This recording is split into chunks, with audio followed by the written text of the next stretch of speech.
Halo guys, pasti kalian udah tahu kan berita yang lagi hangat banget nih diperbincangkan dan viral di mana-mana, yaitu batalnya Indonesia menjadi tuan rumah Piala Dunia U20 tahun 2023.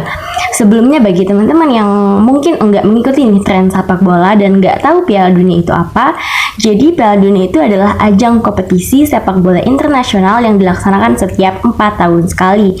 Jadi format turnamennya tuh kurang lebih 3 tahun untuk babak kualifikasi sebelum putaran final. Nah, teman-teman, pada putaran final, tim-tim yang lolos babak kualifikasi akan bersaing nih memperebutkan gelar kejuaraan di negara tuan rumah yang telah terpilih untuk menjadi tempat penyelenggara ajang kompetisi ini. Dan negara tuan rumah tersebut secara otomatis langsung lolos ke babak grup putaran final. Nah, pada tahun 2019, Indonesia tuh terpilih teman-teman menjadi tuan rumah Piala Dunia U20 edisi 2021 yang diumumkan langsung oleh Presiden FIFA Gianni Infantino yang disampaikan dalam pertemuan FIFA di Shanghai, China pada tanggal 24 Oktober 2019. Nah, pada saat itu teman-teman, Indonesia tuh berhasil mengalahkan Peru dan juga Brazil sebagai dua kandidat lainnya. Pada awalnya Piala Dunia U20 ini sempat mengalami penundaan selama 2 tahun dikarenakan pandemi COVID-19. Walaupun sempat mengalami penundaan nih teman-teman, FIFA tetap mempertahankan status Indonesia sebagai tuan rumah Piala Dunia untuk tahun 2023 yang rencananya akan diselenggarakan pada 20 Mei hingga 11 Juni tahun 2023. Namun, teman-teman, pada tanggal 29 Maret, tepatnya pada bulan kemarin, FIFA secara resmi telah membatalkan status Indonesia sebagai tuan rumah Piala Dunia U20 tahun 2023. Pengumuman ini disampaikan setelah pertemuan Ketua Umum PSSI Erick Thohir dan Presiden FIFA Gianni Infantino di Doha, Qatar. Lantas, gimana sih kronologi pembatalan ini terjadi? Nah, teman-teman, jadi pada tanggal 24 Oktober 2019, FIFA tuh mengadakan rapat di Shanghai, China untuk menunjuk tuan rumah Piala Dunia yang baru untuk U20. Indonesia pun terpilih tuh setelah mengalahkan Peru dan Brazil seperti yang saya jelaskan sebelumnya. Nah, lalu pada Januari 2020, FIFA tuh menetapkan 6 stadion yang akan digunakan untuk Piala Dunia U20. Ke-6 stadion itu tuh ada Stadion GBK, ada Stadion Pakansari Bogor, Stadion Manahan Solo, Stadion Mandala Krida Yogyakarta, Stadion Bung Tomo Surabaya, dan Stadion Iwayan Dipta Bali.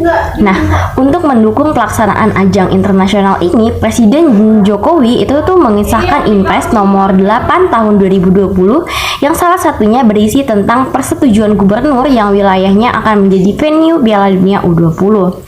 Kemudian pada tanggal 24 Desember 2020, FIFA memutuskan untuk membatalkan Piala Dunia U20 2021. Namun pada saat itu pembatalannya itu karena COVID-19. Meski begitu, Indonesia itu tetap ditunjuk untuk menjadi tuan rumah tahun 2023. Selanjutnya teman-teman, 2 tahun berselang pada 25 Juni 2022, timnas Israel ini dinyatakan lolos nih ke Piala Dunia U20 untuk tahun 2023. Pada saat ini tuh penolakan udah mulai terjadi, tetapi penolakan ini masih tergolong minim. Nah, lalu pada tanggal 12 Maret 2023, 24 negara peserta Piala Dunia U20 telah dinyatakan lengkap. 2 hari setelahnya, pada tanggal 14 Maret tahun ini tadi, Gubernur Bali Iwayan Koster itu tuh mengirim surat ke Menpora yang berisikan penolakan terhadap timnas Israel U20 untuk bermain di Bali. Lalu 2 minggu setelahnya, pada 23 Maret 2023, Gubernur Jawa Tengah Ganjar Pranowo ikut menyuarakan isu penolakan ini. Nah, merespon situasi di Indonesia, terlebih penolakan gubernur lokasi penyelenggara, FIFA pun memutuskan untuk membatalkan drawing atau undian Piala Dunia U20 yang seharusnya tuh digelar di Bali pada tanggal 31 Maret 2023. Kemudian pada 28 Maret tahun 2023, Ketua Umum PSSI Erick Thohir diutus Presiden Jokowi ke Doha, Qatar untuk melobi FIFA agar Piala Dunia ini tetap digelar gitu di Indonesia.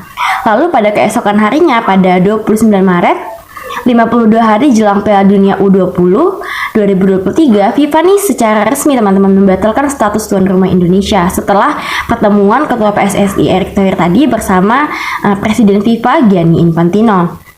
Berdasarkan informasi yang beredar nih teman-teman, terdapat beberapa pihak yang memang menentang kedatangan timnas Israel di Indonesia. Meskipun begitu, beberapa tuh mengungkapkan tidak masalah dengan kedatangan timnas Israel. Adapun beberapa pihak yang menentang timnas Israel itu diantaranya adalah Hasto Kristianto PDIP, fraksi Partai Keadilan Sejahtera atau PKS, lalu Gubernur Bali Iwayan Koster, Gubernur Jawa Tengah Ganjar Pranowo, dan Majelis Ulama Indonesia atau MUI. Adapun pihak yang tidak mempermasalahkan kedatangan timnas Israel diantaranya adalah Yahya Cholil Stakuf, yaitu Ketua Umum Pengurus Besar NU atau Nahdlatul Ulama. Lalu ada mantan Wakil Presiden Yusuf Kala dan Zuhair Al-Shun atau Duta Besar Palestina di Indonesia. Nah teman-teman, meskipun FIFA tidak menjelaskan alasan pembatalan tuan rumah Piala Dunia U20 di Indonesia, namun sejumlah pihak itu telah meyakini nih hal tersebut itu sangat berkaitan erat dengan penolakan Indonesia terhadap timnas Israel. Adapun beberapa alasan penolakan kedatangan timnas Israel di Indonesia, yang pertama dan yang paling kuat itu adalah karena Indonesia tidak memiliki hubungan diplomatik dengan Israel.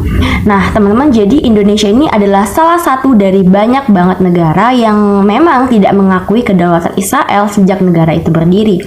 Alasannya karena secara kewilayahan tanah yang diduduki Israel itu merupakan tanah milik bangsa Palestina. Lalu yang kedua adalah karena solidaritas agama dan kemanusiaan.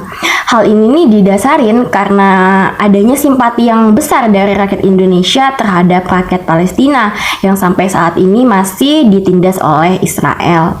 Lalu alasan yang ketiga yaitu karena Palestina ini belum merdeka teman-teman. Jadi dulu Presiden Joko Widodo itu pernah mengatakan kepada Presiden Palestina yaitu Mahmud Abbas bahwa Indonesia itu tidak akan membuka jalur diplomatik dengan Israel sebelum Palestina menyatakan kemerdekaannya secara utuh. Lalu alasan selanjutnya yaitu karena tidak sesuai dengan konstitusi negara Indonesia. Nah, di Indonesia ini teman-teman kan ada tuh konstitusi yang memang melekat di Indonesia bahwa penjajahan di atas dunia itu harus dihapuskan sesuai dalam alinea pembukaan Undang-Undang 1945. Maka dari itu sangat tidak mungkin bagi Indonesia untuk menerima hubungan diplomatik dengan Israel sebelum Palestina menyatakan kemerdekaannya. Nah, itu dia alasan Indonesia terpecah menjadi dua kubu, yaitu tim pro dan tim kontra ya teman-teman. Nah, kalau menurut pendapat aku pribadi sih, aku mendukung ya timnas Israel untuk bermain Piala Dunia U20 karena mereka tuh memang berhak gitu loh teman-teman untuk bertanding. Dikarenakan timnas Israel itu kan memang telah dinyatakan lolos kualifikasi oleh FIFA. Tapi ya sebagai bentuk nih untuk mempertahankan konstitusi yang telah diamanatkan oleh para pendahulu kita, mungkin untuk pertandingan khusus timnas Israel ini tidak dilangsungkan di Indonesia, melainkan negara lain yang memang tergabung di FIFA dan memiliki hubungan diplomatik dengan Israel. Karena tuh kalau dibatalkan begitu aja nih, yang banyak mengalami kerugian itu pastinya ya Indonesia sendiri. Nah, beberapa kerugian Indonesia karena batal jadi tuan rumah Piala Dunia itu ada banyak banget ya teman-teman. Yang pertama, tentunya timnas Indonesia U20 itu gagal bermain. Karena batal jadi tuan rumah ya, maka timnas Indonesia yang memang telah dipersiapkan untuk bertanding di Piala Dunia U20 tahun 2023 ini ya berakhir sia-sia. Lalu yang kedua, terancam sanksi oleh FIFA. Tentunya pembatal menjadi tuan rumah Piala Dunia, maka Indonesia dipastikan akan menerima sanksi dari FIFA. Selanjutnya, kerugian yang ketiga yaitu persiapan yang sia-sia. Nah, dikatakan ya teman-teman bahwa total kerugian penyelenggaraan persiapan Piala Dunia U20 tahun 2023 ini diperkirakan mencapai 1,4 triliun rupiah. Kerugian yang ketiga yaitu dikucilkan. Nah, karena gagal menjadi tuan rumah Piala Dunia, hal ini tuh sangat berpotensi besar menjadi penghambat ambisi Indonesia untuk mengikuti ajang olahraga kelas dunia lainnya. Kerugian yang selanjutnya yaitu pada sektor pariwisata, terutama di 6 kota penyelenggara Piala Dunia U20 2023 yang dipastikan akan merugi atas batalnya Indonesia menjadi tuan rumah. Belum lagi para UMKM yang memang telah mempersiapkan diri menyambut turnamen ini.